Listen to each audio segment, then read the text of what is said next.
What's up, guys? It's Dynasty from Mountaintops. I'm Mickey, along with Jimmy and Jeremy. Got the full crew again this week.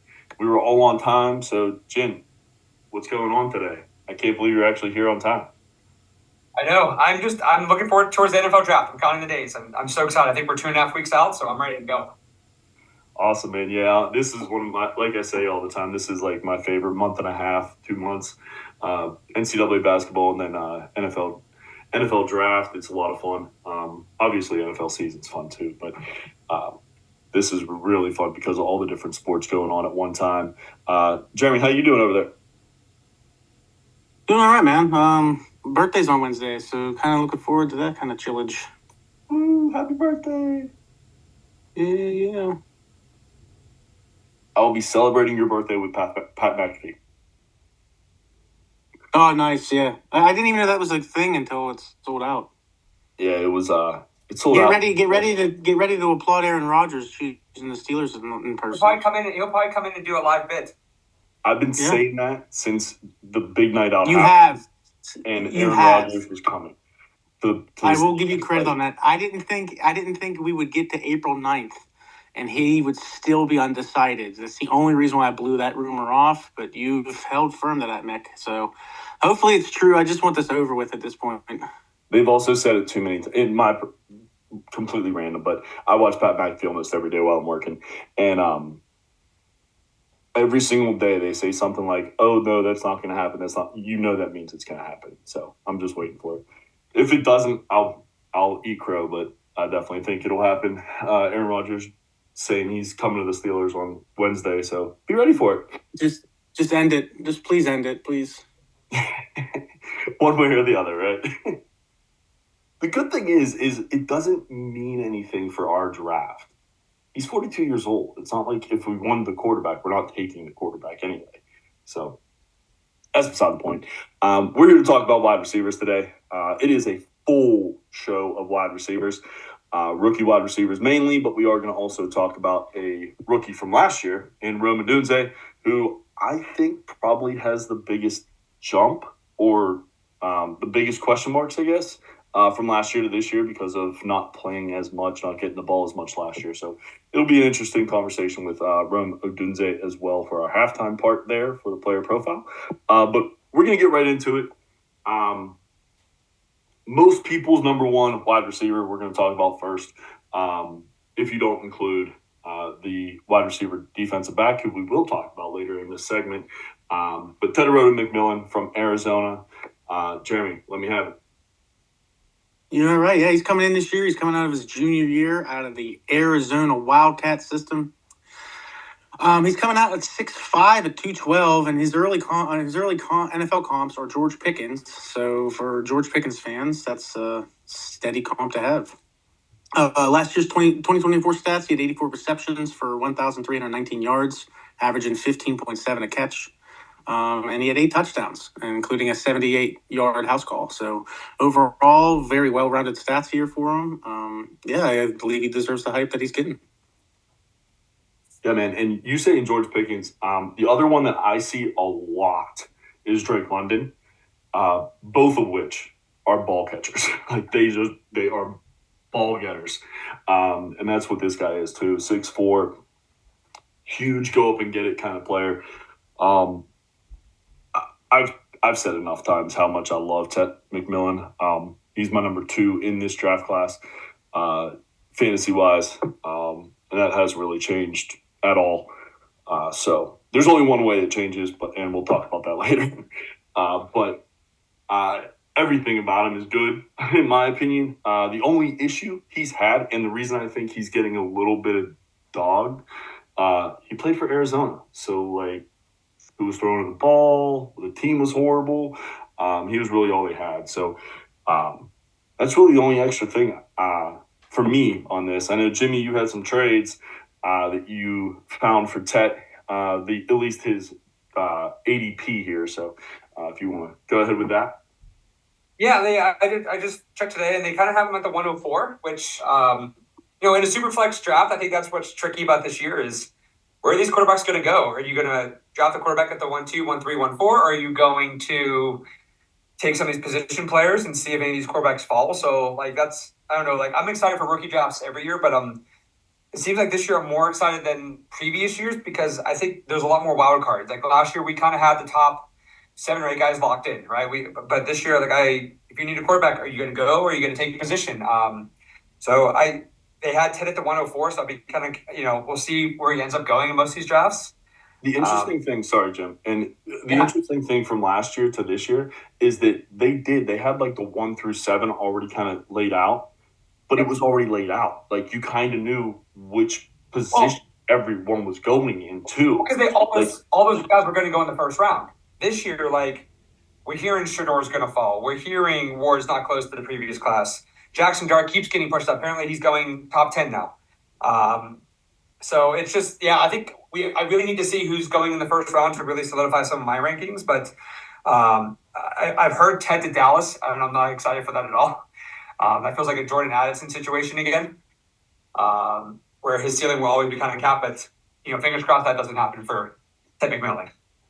I mean, that'd be great for Dallas fans, but it would. But they still, But they desperately need a wide receiver too there. But I looked at I pulled up some trades, and since it's our draft time of year, I definitely kind of looked at some ones that like you're trading up, you're trading back.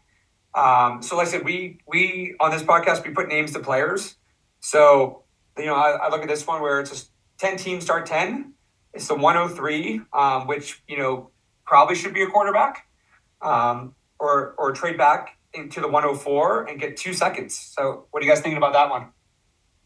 Yeah, absolutely. I mean, for me, this makes a lot of sense because you're only moving back 1 spot and getting 2 future seconds.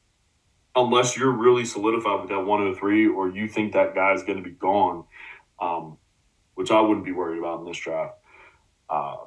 That's the only reason I wouldn't take this deal. I don't like that they're being 26.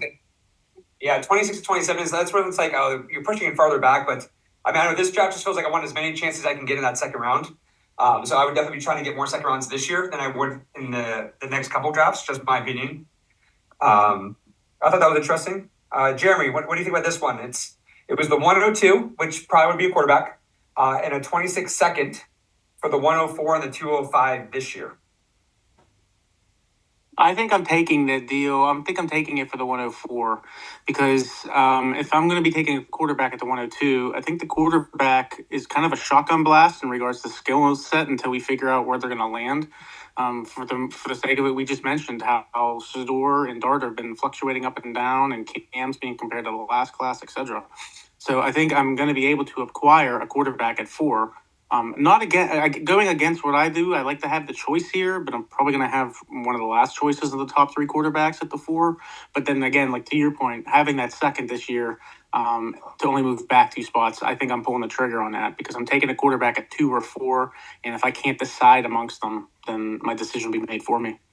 Yeah, and this is why I love putting players' names because like you look at this one, it's like Dak Prescott at the 104, so Dak and Ted McMillan, which hopefully won't be a stack. But it could be, or Jordan Love in the 110. Like, yes, Jordan Love, I probably would have he's probably the more valuable quarterback right now. But Ted over RB6 or maybe that tight end, I would probably lean to 104 and Dak at that point.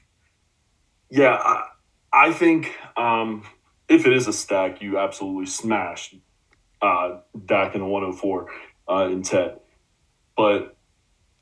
It seems like you want to get younger in quarterback, and that's really the only reason you're moving back. Is that what you think as well, Jim? Like, it doesn't really make much sense because I think they're about even when it comes to fantasy points now. Yeah, I think there's just we talk about that artificial dynasty value, right? I think there's just enough negativity around Dak, right? And like he's hurt. He can't win the playoffs, which doesn't affect dynasty, but it affects him in value wise, right? Like. I think I probably could do more with the Love side for sure, but also like I'd rather have the Tet than I would some RB 5 or 6. I think there. So, I think Dak's just got that enough. Like, I don't know. I stink on him, if I will, but I think just having a better receiver there in this type of class where wide receiver will fall off much quicker. Give me the number 1 receiver with Dak, then I think Love at that point. I think I'm going to go the opposite here. I think I'm going to go Love in this aspect. Dak has arguably the best wide receiver in the league, but Love has various options. And to be honest with you, in a little fun twist to the names dropped here, I believe the GM of the Packers was the only GM at Tet's pro day. So, like, maybe the Packers are sniffing Tet, and because maybe they're over the Watson era, maybe they're looking for that number one that they were saying in the offseason they needed. But hey, that'd be fun. But nevertheless, I think I'm going to go the Jordan Love situation on this one for the quarterback and the longevity behind it. The Dak age scares me, and the Dak injuries do scare me as well. And these type of traits are the ones that I would be doing, like, especially when you know, like, this is where it's so important to know your league, know your draft. Like, I know I've reached out to a few people and they're like, I haven't done my research yet. But in my mind, I'm like, hurry up.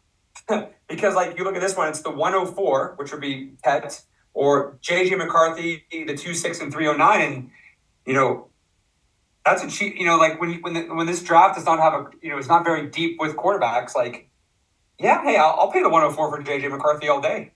Yeah, I'd be taking that. I'd be taking that too because again, at the 104, I mean, if you're at the 104, you're really considering taking a quarterback, even if you don't necessarily quote need one because you're looking at the value of the flip and the turnaround and the super flex aspect. But yeah, I think I'm with you. Yep. And same thing with this one. It's the 104, and you get Baker. It's like same thing. If you need a quarterback and you don't have time to wait for these quarterbacks to develop, like, why not buy a proven guy right now like that? Yeah, the rookie's attractive. It's a hot thing to have the rookie one to come in, and you were looking for it to hit pay dirt or to have the next Patrick Mahomes or whatever the situation is. But if I'm looking for a quarterback, I want that proven talent. If I'm not in a complete and utter rebuild and I don't have that year 2, 3 for that quarterback to build, I want the proven talent with the proven weapons and the proven chemistry. I want to make sure I heard this right, Jim. Yeah. You said the 104 straight up for Baker Mayfield? Yeah. That is a slam. I'm not a Baker guy. It is a slam Baker for me. Like that, especially we're talking about Tet. Like, I like Tet a lot, but he's another wide receiver. Yeah. They're talking about Baker Mayfield as one of the top 5 to 6 dynasty quarterbacks right now. And a lot of these wide receivers are falling because the running back hype is out of control this year. And I think we're going to have a situation where if it's not quarterbacks, it's running backs going in this first round because everyone's going to be trying to grab the next one because it's going to be just a snowball effect. So I think you're going to be able to acquire some serious pass catching talent in the early second.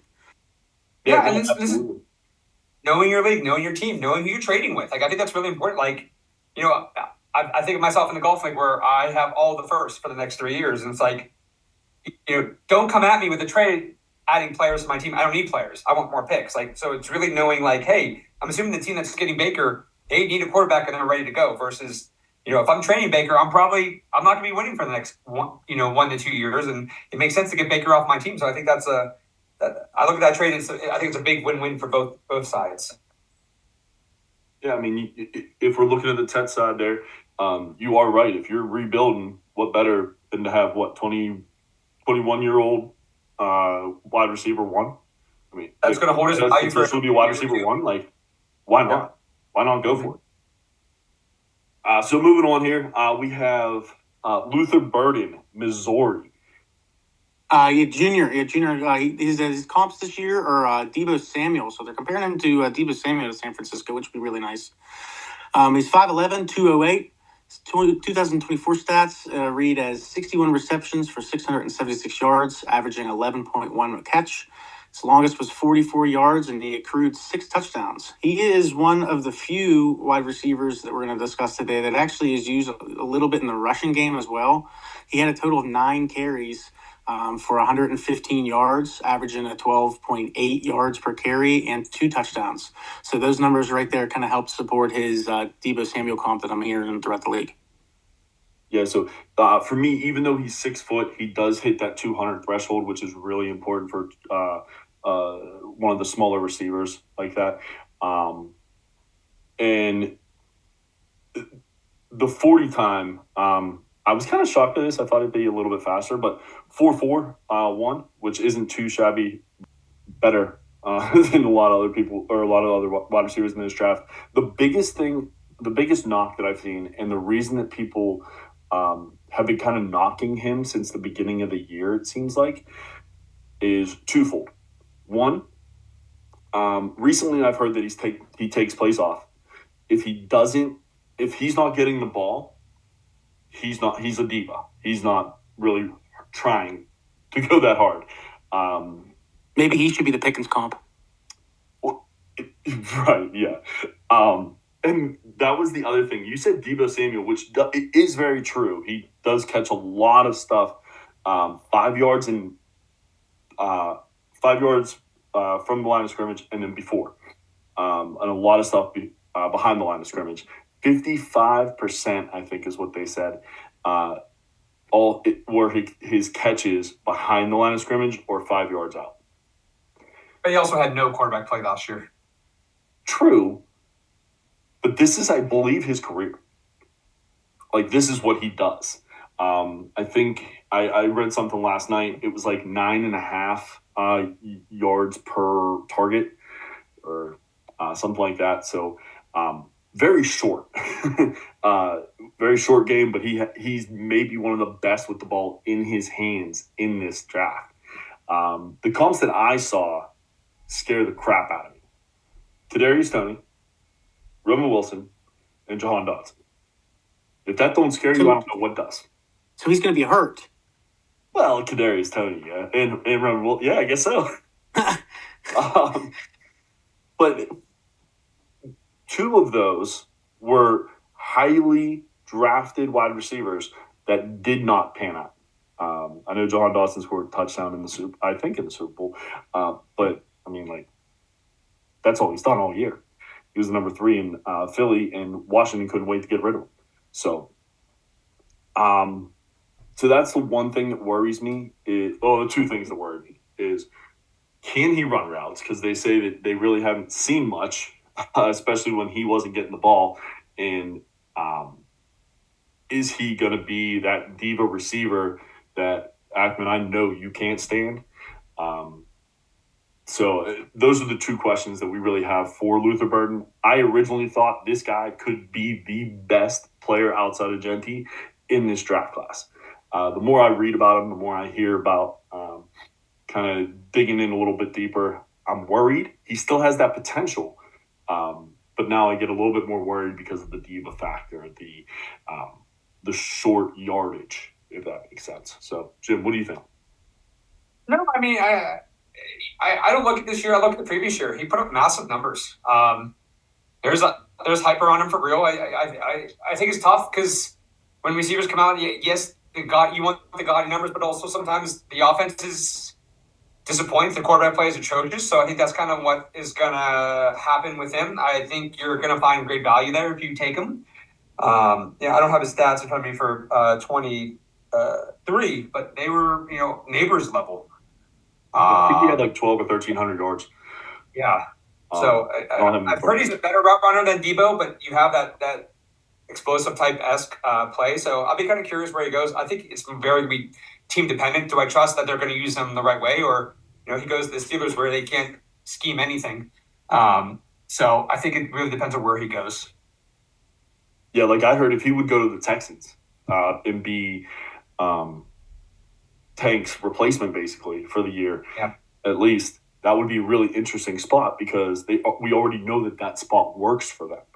We'll see what happens there, but a lot of negativity around this guy. He originally started as the number 1 or 2 prospect in this draft, wide receiver wise, depending on who you talk to with Ted. And now I think he's fallen to 4, 5, 6, somewhere around there, maybe sometimes even lower because of the diva aspect. I was shocked. This is the one guy that if he falls, it's going to be a massive opportunity, but it could be a massive waste too. So, moving on, we got Trey Harris, Ole Miss. Yeah, senior at Ole Miss, 6'3", 210. Last year's stats, he had 60 receptions for a little over 1,000 yards, 7 touchdowns. Comps that I was reading are comparing him to a T. Higgins, who just signed the highest contract for a wide receiver too. So that's a pretty good comp to have.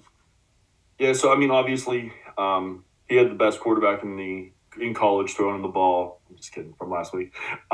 This is Jackson Dart's number one target for Ole Miss. 40 time was 4.54. I was kind of surprised how slow that was. And some of the comps that he had, Cedric Tillman, Xavier Hutchinson, and then Rome Odunze. Like, two guys that did not work out, in my opinion. And then Rome, who I think is going to be a stud. We haven't seen it yet, but we believe he will be, and we'll talk about him later on. So kind of all across the board there. I haven't heard a whole lot of him, about him, outside of him being the number one target for Ole Miss and being the number one priority for Jackson Dart. Other than that, there hasn't been much on him, to be honest. I don't know if you guys have heard any extra. I really haven't. It seems like he's a really good route runner. From what I saw on the tape that I saw of Jackson Dart, I saw him running the routes. So I did see that, and he got some deep threat ability. But other than that, yeah, not too much on him yet. I think that proves this class, right? Like, I think it's, some of the names, but I think after that, just like the quarterbacks, like there's a lot of wild cards. It's almost like the complete opposite of last year's class. So I think it's, like I said, I think that's why those second round picks are valuable, because I think you want as many shots as you can get, and we'll see what hits in the year. Yeah, he's going to want the he's going to want the Franklin treatment in Denver, and he's going to want to hope he gets picked by the same team that picks Dart up. I think that's the best way he's going to be relevant, is if he gets linked up with Dart. Yeah, I was surprised because he is projected the 6th to 8th quarterback or wide receiver in this draft, kind of right around the Luther Burden area, maybe a little bit below. But I really haven't heard much about him. I'm really shocked by that. So I apologize. My bad on that one. But the next guy we have heard way too much about,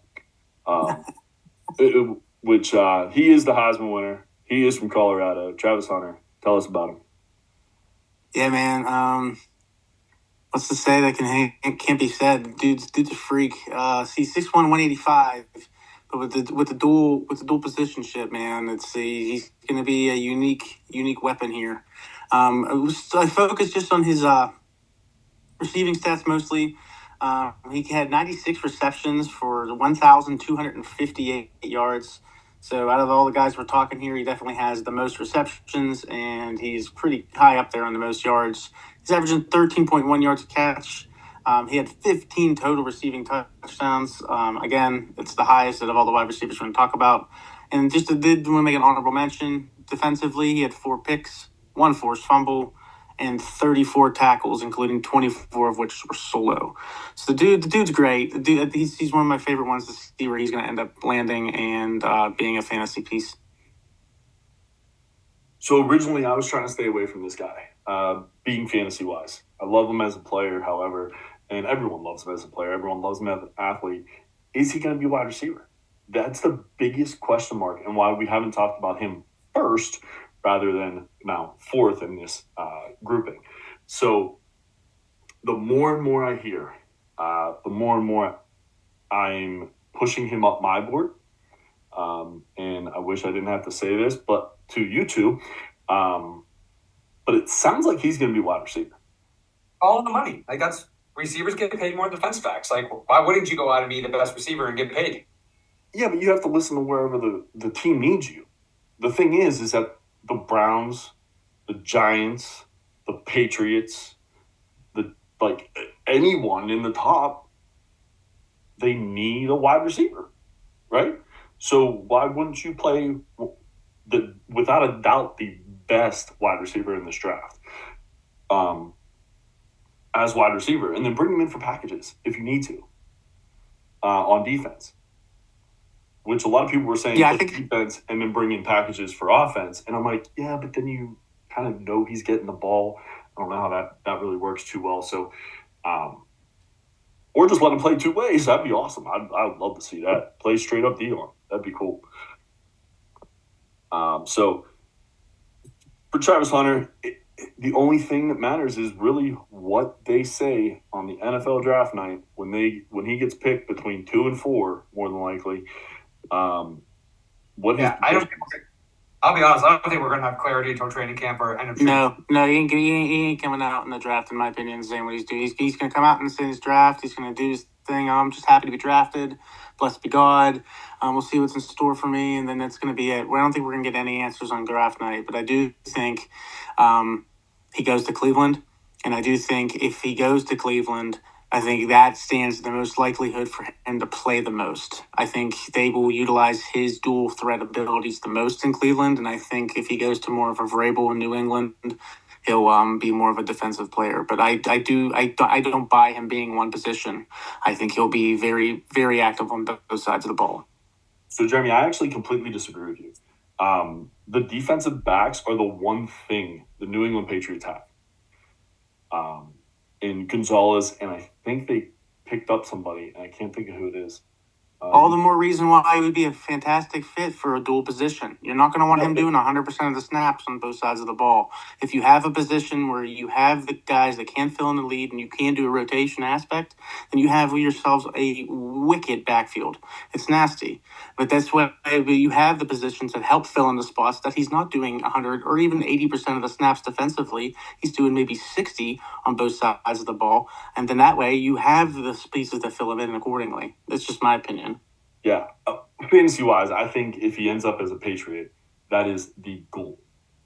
That would be the best spot for him fantasy-wise, just because we like the quarterback from what we saw last year. At least I do. He has another weapon in Stephon Diggs, whether he's old or not. We don't 100% know he's coming off an injury. And they already have two cornerbacks. So he's not going to be one of the main cornerbacks.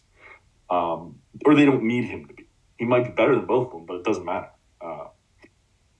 So that's the one that I really hope he goes to. I don't know if he falls to 4. I hope for the sake of truly seeing what he's capable of, he goes to Cleveland, because I think he'll get the most usage and the most snaps on both sides of the ball simultaneously in Cleveland than any other team. No, as an NFL fan, I think that'd be a lot of fun to watch. As a fantasy manager, I'd be terrified he gets hurt on defense. And that's the only reason that I say if he goes to the Patriots, that's my favorite spot for him. But the Browns does make sense. So we'll see. Jimmy, what do you think about this? Yeah, I don't know what I'm going to do because I know our one league drafts a week after the NFL draft. I don't know what I'm going to do with him. Probably going to stay away. I mean, I don't know if I want the risk. I mean, when do you take the risk? Like I was looking up at the latest mock, and they have him at the 205. That's a place I would risk. People drop the 205. Probably not, but I mean, if you don't have clarity, you could just as easily be turning that pick and taking a flame to it, right? Because if he's going to play both ways, he's not going to be a producer. It's going to be a roster spot that I don't want to be taken up by him, and that's not going to be a pick that I'm going to be able to do anything with if he's playing both ways. So he's not going to be efficient on either side. So.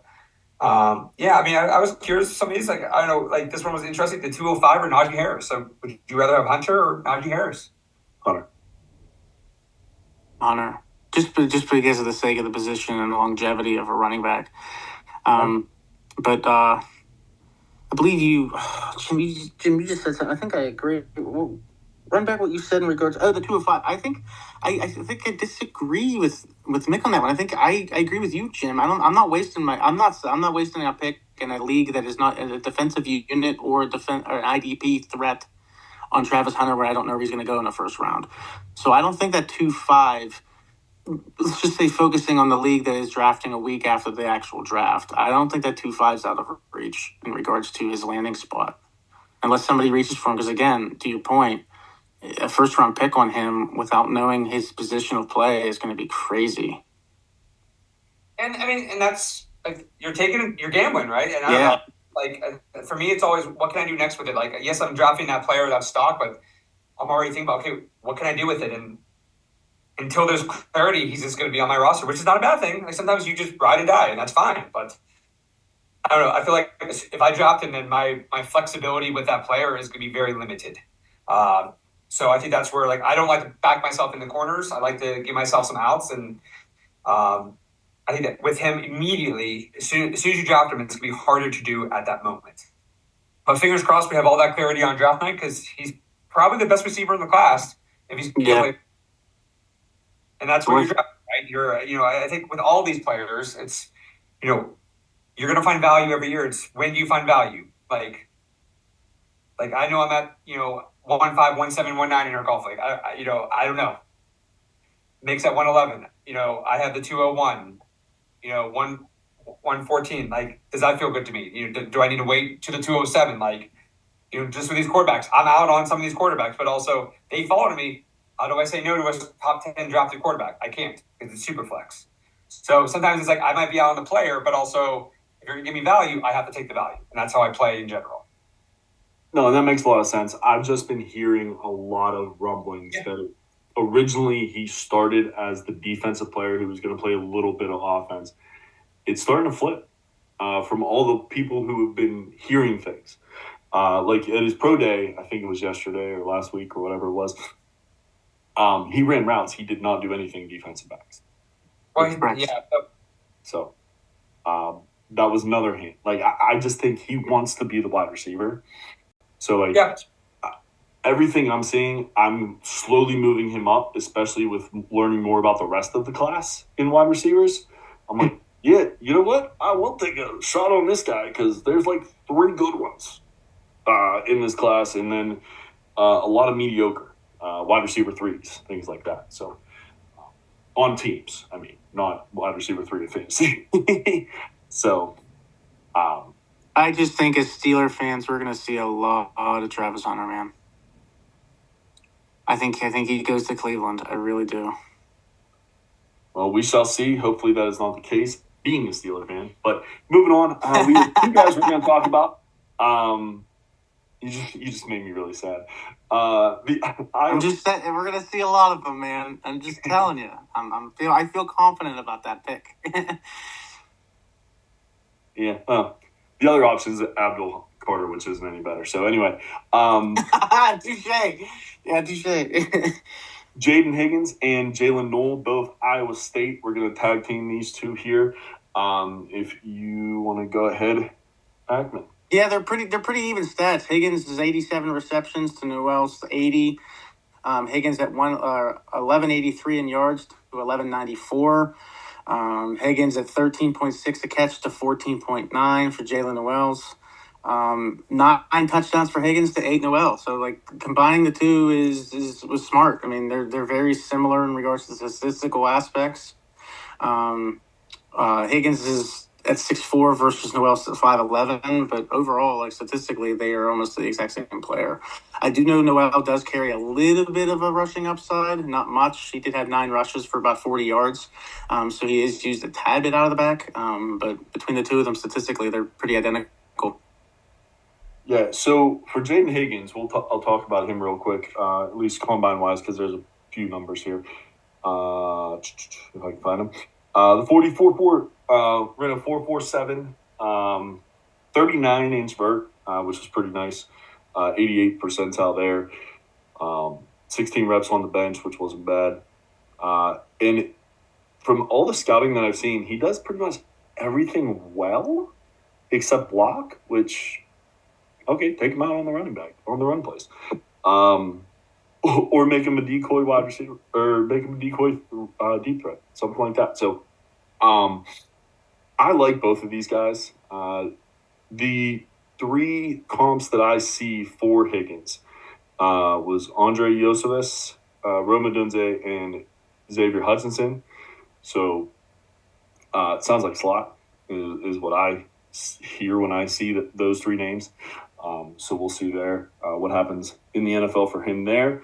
As far as Jalen Noel, a couple of the people that I listen to heavily are obsessed with this guy. So first 40, 4.39, vert 41.5, so he can go up and get the ball. Being 5'10", he's going to have to.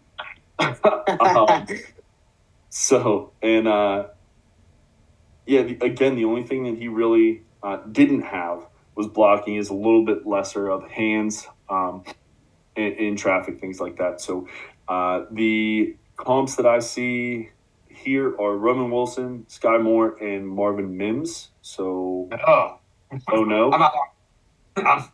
he's off Jimmy's board. Terrible cops. Those are rough comps. Is it going to be a guy that just dresses for one game all season? Okay, done. Oh, I love him. I saw those and I was like, oh no. But I Those are comps guys who don't play and get not even on rosters anymore. That's a good comp. Yeah, right. I've also heard him, both of them, if they played for a different team than if they both played for a different team, they would have been studs on their team. And I'm like, okay, that's fine, but they played for the same team and they got the same stats. Like, we understand they're good, but can they be that wide receiver 2 for a really good offense or wide receiver 1 for a team that is up and coming? You know what I'm saying?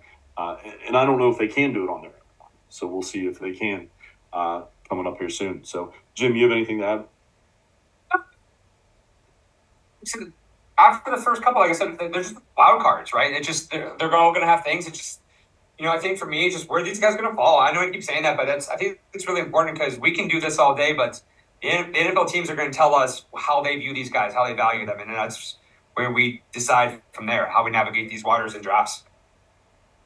Well, that's the best part is you continually say the NFL, the NFL, the NFL. They have no idea either. No, but I'm going to trust them more than anyone I listen to, right? Yeah, I trust. Yeah, I agree. I don't know. People are saying the same thing consistently, and they've been doing it for a long time. Kind of makes sense. And if they're right most of the time, like, that's where I come from. Is like, the NFL doesn't know. No one actually knows what's going to happen because of what each team needs is completely different than the other one. So, but these prospects, they're both good, but are they able to handle a team on their own? If they don't have that another number one on the other side, at least for these two specifically. So that's my biggest question.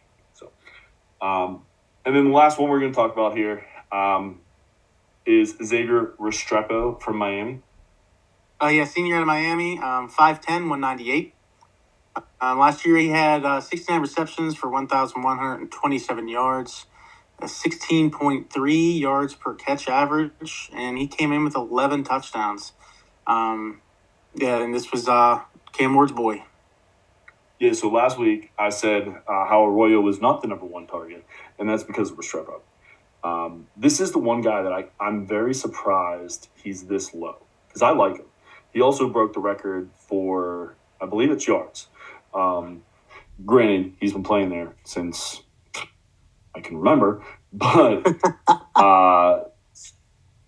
and that might be the thing is he gets that extra year because of COVID, things like that. So I like his possibility. It just depends on where he goes. Are they going to be able to use him right? He is a straight up possession receiver, and that's pretty much all I know of him, other than the record. So we're going to go to halftime here. Unless, Jimmy, did you have anything on Restrepo?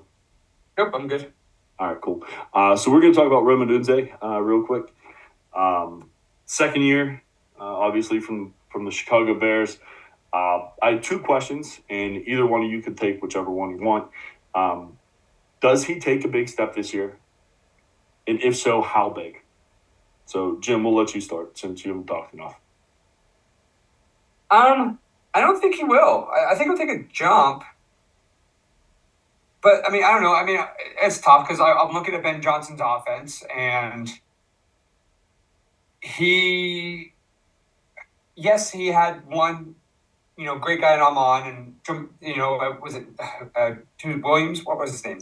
Jameson Williams? Like, up and down. So, like, not a consistent wide receiver, too.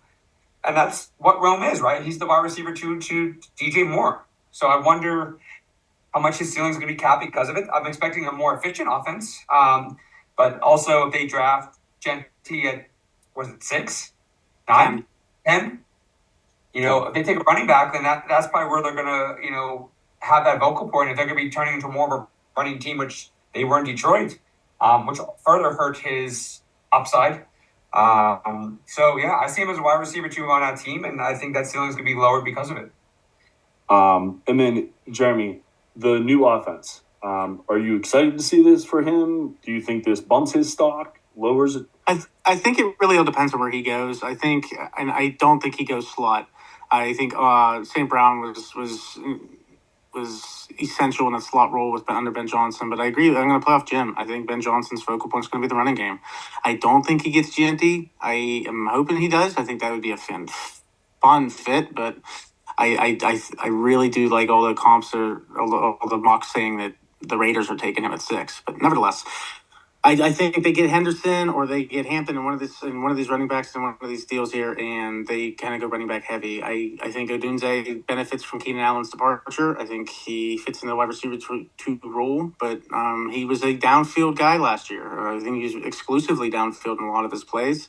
I don't show any signs that he would be a slot guy or anything like that. So I think he'll do decent. I think he'll do better than last year, but I'm agreeing with Jim. I think the Bears are going to be a running game focus.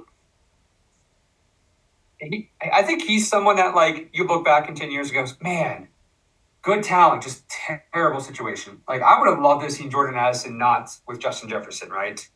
Yeah, that's a really good analogy to Jordan Addison. So definitely got, like, I think you said something earlier about Tet going to Dallas, but I think this definitely has the present feel of an Addison type situation. Where it's like he's going to be behind DJ Moore. DJ Moore signed that 4 or 5 year deal last year, so it's like he's attached to Moore's hip for the remainder of his rookie contract. So it's just going to be a matter of how that plays out. I think Ben Johnson's going to make, again, I think the Bears are going to be a great offense. I think Caleb makes a step up. I think Odunze makes a step up. But I do think that the running game is going to also take a step up.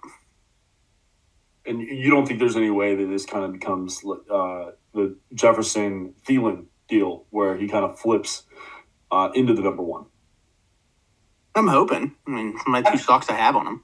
Yeah, they probably would not have signed DJ Moore if they thought Brown was going to be that level, right? That in my mind, that would not make sense as a GM. Why pay one guy when you have a cheap contract for another 4 years? That is supposed to be the next guy, right? Like, that would not make sense to me.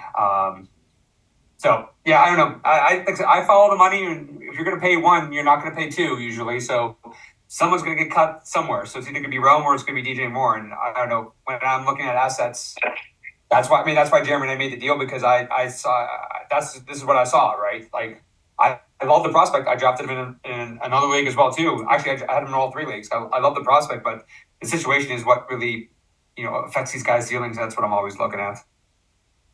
Okay, I was just curious about those few questions, because I do see that there is a chance he jumps DJ Moore. I think I know DJ Moore is a good receiver. He's just never hit that big echelon to me, where I think Rome can get there as number one. So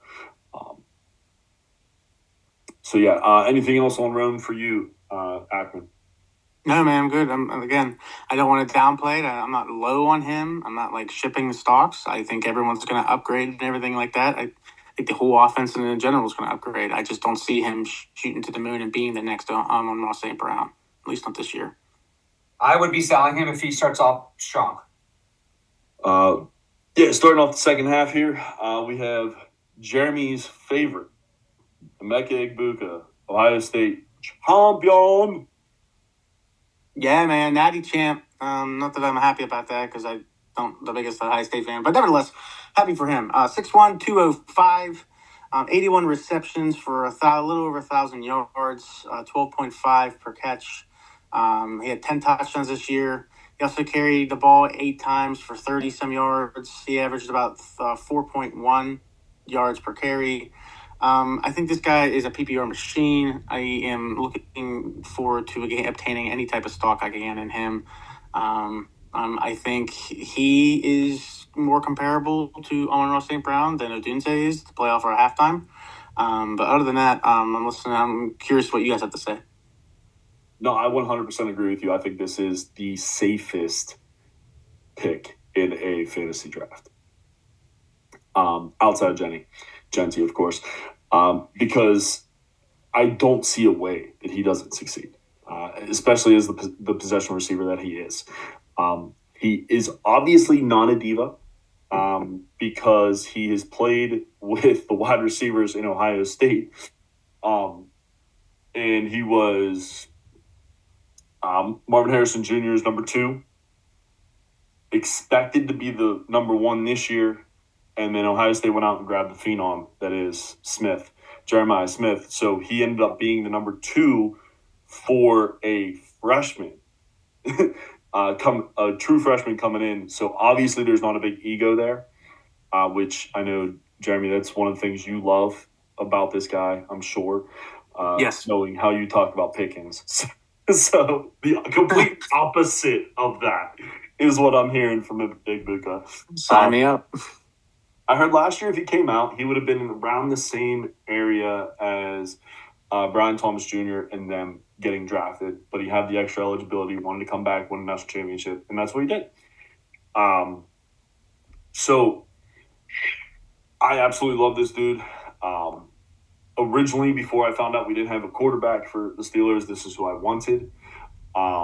And before we got DK Metcalf as well already. So, but possession. He can go deep, but his hands are so good.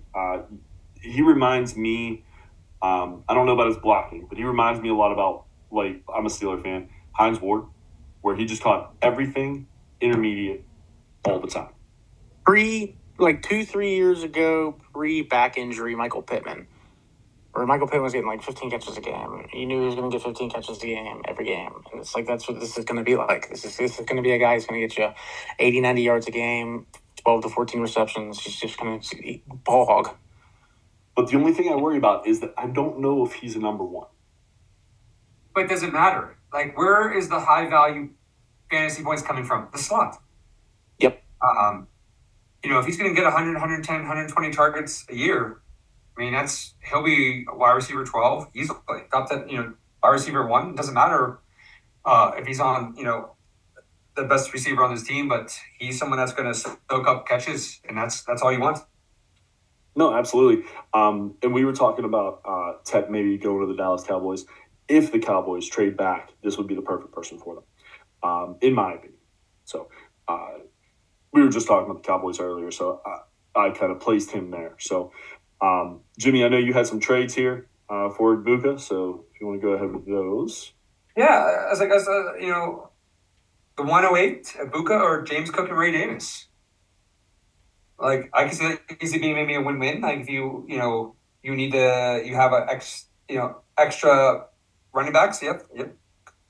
Go get that 108. Maybe you draft Igbuka there. I can see that being a nice win. 108 or Rashid Rice. So I'm seeing a lot of these guys. Like, do you want the rookie or do you want the proven guy who's coming off an ACL, but pretty strong? 2 years now with him. So I thought that was a curious one. Yeah, that James Cook Ray Davis one is really curious because you're basically getting the starter in the handcuff. Yeah. I mean, I don't know, but I don't know, man. I think there's not enough media attention on the James Cook situation. I don't know if it's because I had stock in him or not, but he's asking for 15, 16 million, and the Buffalo Bills laughed him off. His house is for sale, all kinds of stuff. Like, this is a holdout looming.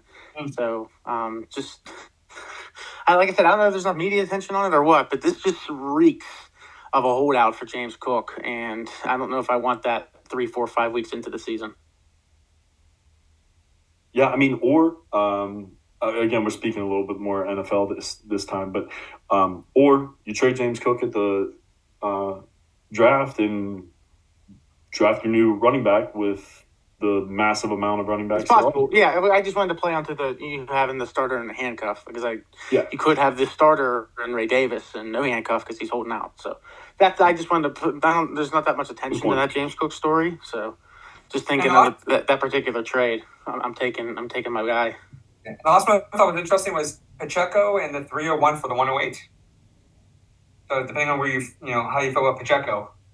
I mean, I love Pacheco, and I'd still take the 108. Yeah, I'd take the 108.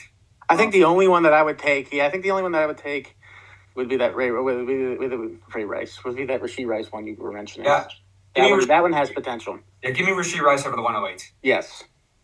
I would probably take the 108 in that one as well. Like I said, I love Igbuka. And I know we all do, but that one just screams.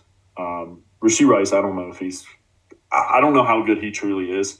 And there's a lot of weapons there now, and who knows with his legal situation. It's a lot of things there.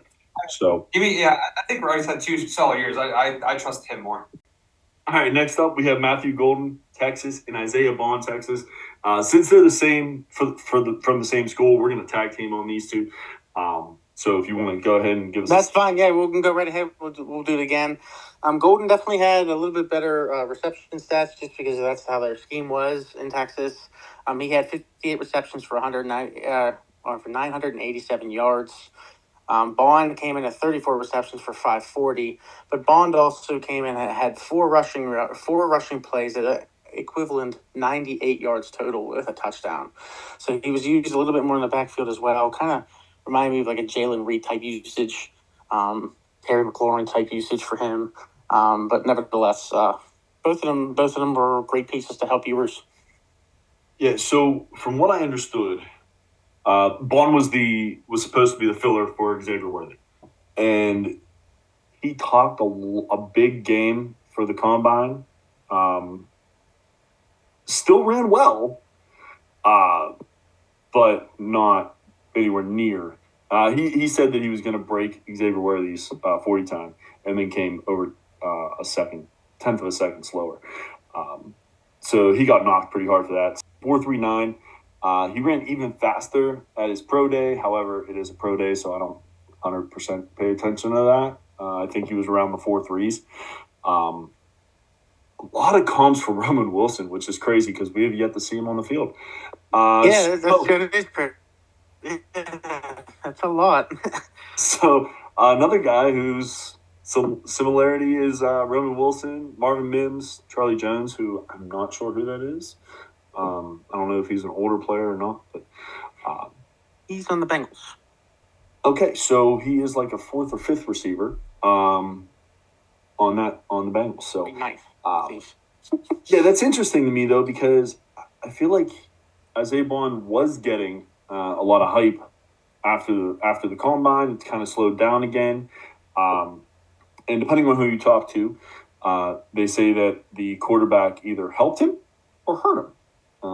So there's no real answer on that from what I've read.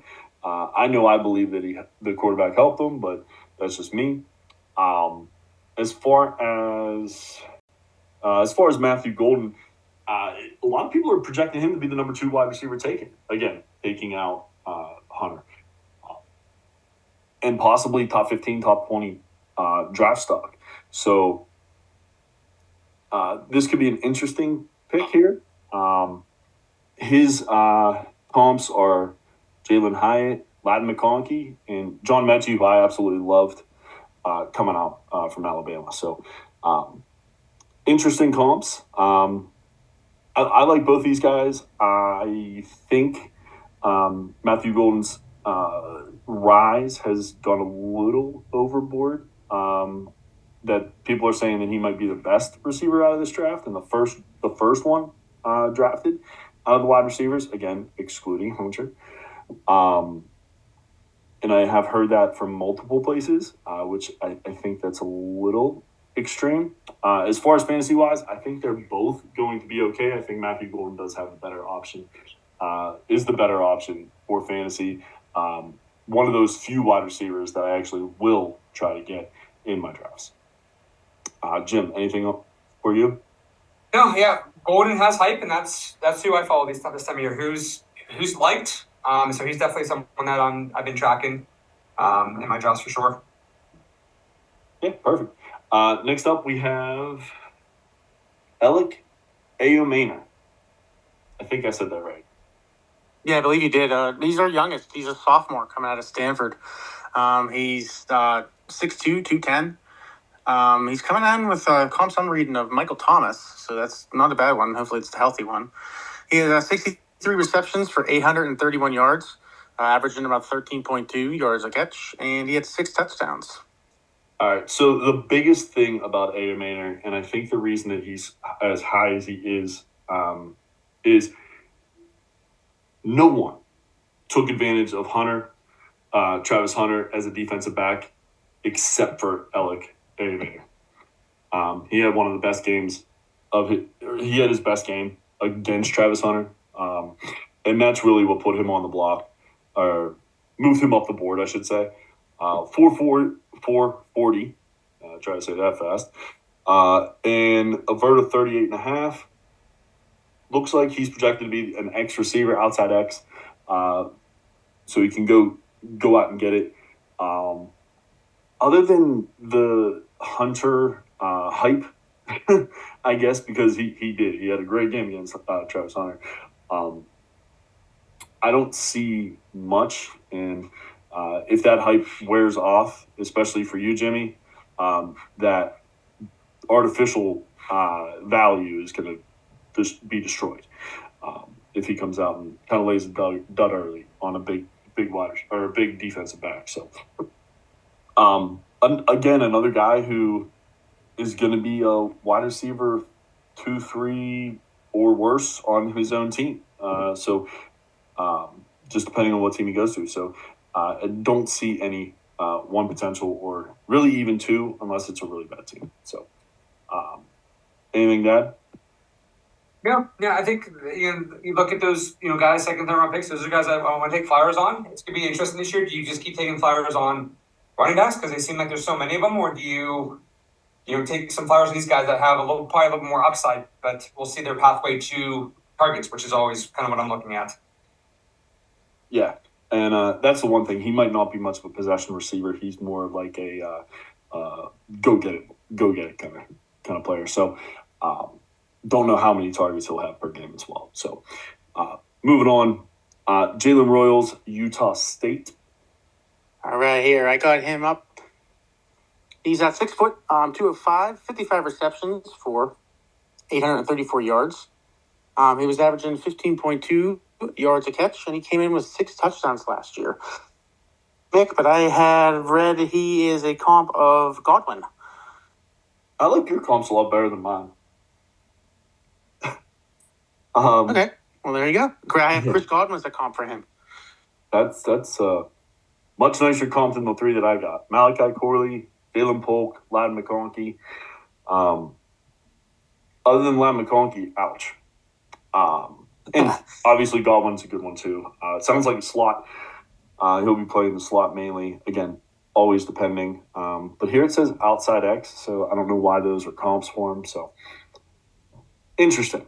So 4.42 and 36-inch vert. So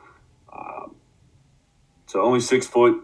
Not going to be able to really go up and get it all the time there. So with that short of a vertical, there are many pundits who love this guy, and they say if he played on a one of the bigger name teams, he would have been much higher on the board. So I can agree with that. From what I'm reading and what I'm seeing here and what little I know about him, I'm not going to lie, I don't know everything, but I think I'd agree with you on that one. It's kind of as if he was handicapped by the college that he went to. Yeah, in a sense, of course. Not a bad college. It's just football-wise, it's just not Alabama. Like, it's not one of the big ones. You know what I mean? So he was kind of hamstrung by that, and the East Coast bias, of course, that they say, or the SEC bias, I guess you want to say, whatever you want to say there. And yeah, I mean, again, this is another guy I haven't heard too much about, except for the fact that a lot of people seem to like him late. He's gaining a little bit of momentum, so we'll see what happens there. Another guy that I don't know how he's going to really evolve, get out of being a 3 or 4 for his own team. So the last one, we definitely want to make sure we talk about him because he was the Senior Bowl MVP in Jack Besh, TCU. Yeah, Senior Bowl MVP. Reading comps of Eric Decker, and I'll take that. He's 6'2", 215. He had 62 receptions for 1,034 yards. He averaged 16.7 yards a catch, and he came in with 9 touchdowns. Individuals ask me how player crushes happen. It's situations like him. I know he had a death of a teammate and his number changed in senior bowl and everything. So good story behind this kid. Sister or brother? From the That was his sister. Thank you. New Orleans. I mean, it was. I want to say it was the brother. It might have been the brother. Yeah. Yes, it was the brother of the New Orleans attack. Thank you. Insane. Yes, and how he played after that was pretty incredible. So, yeah. Yeah, a lot of respect for that. Same thing. He can pretty much do any position for the wide receiver, out of the wide receiver positions, whether it's X, Z, or the slot. So that is really nice, the versatility. He's one of the few that I actually think do have that versatility. And I said this last week, coming out of Senior Bowl, MVP. I said the same thing about Arroyo, where I do put a lot of stock into that because that's where the best or a lot of the better players are performing together, trying to gain traction, and he was the best one out of them. So I like him. He's probably, again, one of my favorites. Him and Restrepo are probably two of my favorites that are going to be later in the drafts that I'm going to look for. So anything you got on Bash? Yep, I'm good. Just covered it. All right, man. We are going to see if there's anything else you guys have for any of these guys or anything else you wanted to talk about real quick. Other than that, we will get out of here. If you're in my leagues, please trade with me. No, I think this is a good one. I think we're getting close to the draft. I'm looking forward to it day by day. Yeah, and next week, Jimmy will be in all his glory because we'll be talking about the best class out of these positions, the running backs, and probably won't talk about enough of them, to be honest with you. So for Jimmy and Jeremy, I am Mickey. Make sure you check us out on YouTube, Apple, or Podbean. Also, check us out on social, dynastymttops. That's at dynastymttops. Sorry about that. On X, Instagram, and Blue Sky. Still working that out as well. And then email us, dynastymttops@gmail.com for any feedback or comments. Also, any topics you want to hear after the draft. We kind of have an open slate right now. So whatever you guys want to hear, that's good. But again, for Jimmy and Jeremy, I'm Mickey. This has been Dynasty from Mountaintops. Have a good night. See you guys.